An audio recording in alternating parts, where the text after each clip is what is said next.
So, make no small plans. A few years ago, I discovered an architect named Daniel Burnham. This is a guy who failed his application to Harvard, failed his application to Yale, was a miserable politician, but then went on to build some of the first skyscrapers in the world. He ended up developing the first urban plans for some of the greatest cities in our country. It's pretty cool. So what does it mean to make something that's not a small plan? Well, if it's not small, it's got to be big. So is it an infrastructure project like this? Is it setting foot on somewhere that no one else has been before? Maybe it's running a marathon. Or maybe it's climbing the tallest mountain on Earth. I don't know. But when I was 8, I had my own big plans. This is a sort of 8-year-old benevolent dictator. I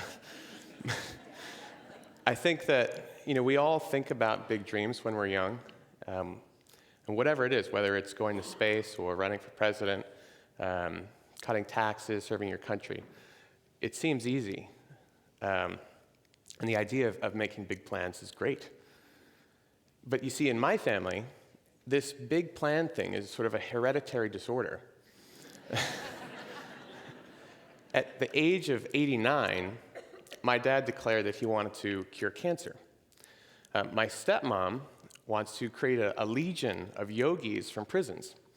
My mom and my stepfather wanted to actually bring back Thomas Jefferson from the dead by making the greatest wine ever made. But the thing about big plans is that they don't always work out. In 2010, my dad passed away from the very thing that he was trying to cure. And that was a really tough moment for me personally and our whole family. 6 months after that, my mom and my stepdad, their business essentially failed, at least in the way that they had envisioned it, which meant a lot of loss for us, and it meant that even our home would be lost. But that wasn't everything, right? That was just it was a moment. But I don't like needles. I really don't. And the folks at the Children's Rehabilitation Center down the street will attest to that when I was about 5. But that year felt like this, and it felt like this over and over and over again. And that's when I realized that people aren't really epic. It's not that we are those big things that we take on. It's sort of like what we create from it or the experience of it. And as I thought about that was the same year that I actually discovered this architect. It was that idea of making no small plans. So I thought to myself, well, geez, is it worth it? After all of that, if you don't live to see the thing that you're trying to achieve, or if you do live and the thing that you're trying to achieve doesn't work, does it make a difference? I think the answer, because this is TED, is obviously yes, because you keep pushing yourself. But why? Well, that prompted me to find my own big plan. And naturally, I ended up in the toilet. It's not exactly where you think one might end up in such a search. But I was really inspired that year. And so I quit my job. I was working in policy. I thought, well, this is okay, but it's not what I want to really do. And so I had a wonderful friend, Michael, who was thinking about big things like me and trying to find our own big plan. And we went on this hunt for the things that were sort of orphaned in the world in terms of big issues, things that were under-innovated or under-invested, but could make a really big difference. They were the difference that makes a difference. So we found the toilet. Well, so what about the toilet? Well, if you don't believe me, think about someone who's got better credentials. Gandhi, who campaigned his entire life for independence, said that sanitation was actually more important than freedom, which is an interesting thing. But why? Well, even Virginians are just as much toilet nerds as Gandhi. No joke. Actually in Virginia, the first sanitation law was passed just down the road in Jamestown in 1610. I won't go into the nitty-gritty about what it said, but suffice it to say that it was very hygienic and it was poetic. So there's precedent here. So what's the big deal about toilets? Well, I can tell you for one that almost half of the world doesn't have one, which is a pretty big thing for our species. It's about 2.5 billion people worldwide lack access to the most basic thing that most of us take for granted. So what happens when you don't have a toilet? Well, naturally you take out your smartphone, you plug in Starbucks, and you figure it out. No. That's not what happens. But it does mean that you have a hard time finding a place to go.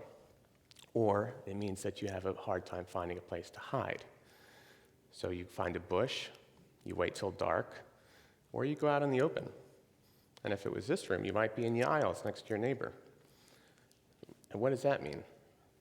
Well, if you don't want to go out in the aisles, or maybe if the rest of the world lived like the rest of the world that didn't have a toilet, it would be pretty different, right? The people that we think of as being epic would look a lot different to us. And I was always perplexed. Why is it that you never see superheroes going to the bathroom in comic books?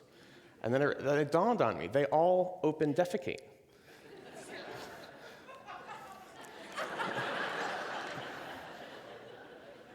Open defecation is so difficult a thing, even the president can't make it look dignified. So if you don't want to do this, and if this is not the option, and you're in a community that doesn't have access to toilets, what do you resort to? Well, if you've never heard the expression flying toilet, this is not so different from the 1850s in London, where people would go in their bedpans, throw them out at night, be collected by the Night Soil Express over the course of the evening. Essentially, you do your business in a bag, tie it up, and you throw it out your window into the street. So forgetting the environmental risks, let's talk about the health risks for a minute. That's not so great. But it's also just kind of gross, right? So I don't know how many of you have actually spent time in a developing country slum. And if I had my druthers, I would take this entire room and bring you there in a second. Because that's the only way that you'd actually understand a little bit about what it's like to live in a place like that, day in and day out. So if I can't take you there, I thought I'd bring you something. Bring a little something from overseas into TED. Some presents, really. So I just want you to get to know this issue a little bit deeper, right? So, if you're lucky enough to receive one of these, you might feel a bit like that. In all honesty, though, that moment when that bag was coming towards you, there may have been a sheer sense of terror, but just for a split second. And that's just a fraction of what it might feel like to live every single day without a toilet. A very, very tiny fraction. But you will find brownies in these bags as opposed to a recipe for death. No joke, 80% of the world's illnesses originate from fecal matter in water, which causes about 4,000 kids to die under the age of 5 daily. That's more children in the last, since World War II that have been killed by armed conflict for men, women, and children combined. If you, like me, believe in education, and you think that's an important thing, then you will love toilets, because if you don't have access to sanitation and hygiene, your classroom looks a lot like this. 1 out of every 3 girls in sub-Saharan Africa, or 1 out of every 4 in India, up to that level, will drop out because there's no sanitary facilities for them when they reach puberty.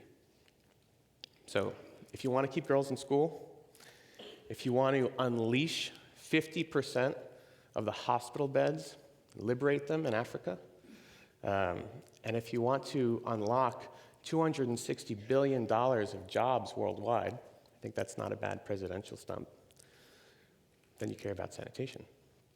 And so Michael and I, on our journey, decided we're going to start an organization that really believes in the fundamentals of human existence, the fundamentals of the human condition. But it's funny, the greatest champions for change it's not just a toilet, it's about the human beings, the agents of change. And for us, that meant 13-year-old girls, because they know this issue. They're right there. How do you do that when you don't have the resources? So for me, I don't actually have the resources, not the ones that you might think. There's no giant swimming pool of gold hidden anywhere. Most of my dad's resources have been committed to the things that he cared about, which leaves very little for the toilet hacker nerd. Naturally, you have to seek out new friends. So Toby and Steve here are friends that found me through Facebook, just from some of the posts I was tweeting or sharing. And these guys had their own dream. They want to climb Everest. Steve wants to be the first Kenyan to reach the summit. Well, that's cool. But what's even better is that Steve, who's from Kenya, and this is Kibera, which is the largest slum in Kenya, one of the largest in the world, he knows that in Kibera, open defecation, flying toilets are a big problem. He wants to use his dream to climb that mountain to make a difference here. So we came up with a campaign together. Do epic shit. The idea is that for every meter that these guys climb, and they're in training now, next March we will all go to base camp together, and they will climb the remaining 8,850 meters. That equates to about 20,000 boys and girls in Kibera who will benefit from programs that we will do together. That's cool. So thinking back about that whole idea of making no small plans, given the option of choosing adventure or nothing, I choose adventure. I choose sanitation for all. Even if I might not live to see it through, or even if I do live and I see it fail, it's well worth the effort. So my ask to you today, is not to make small plans, but to do epic shit. Thank you very much.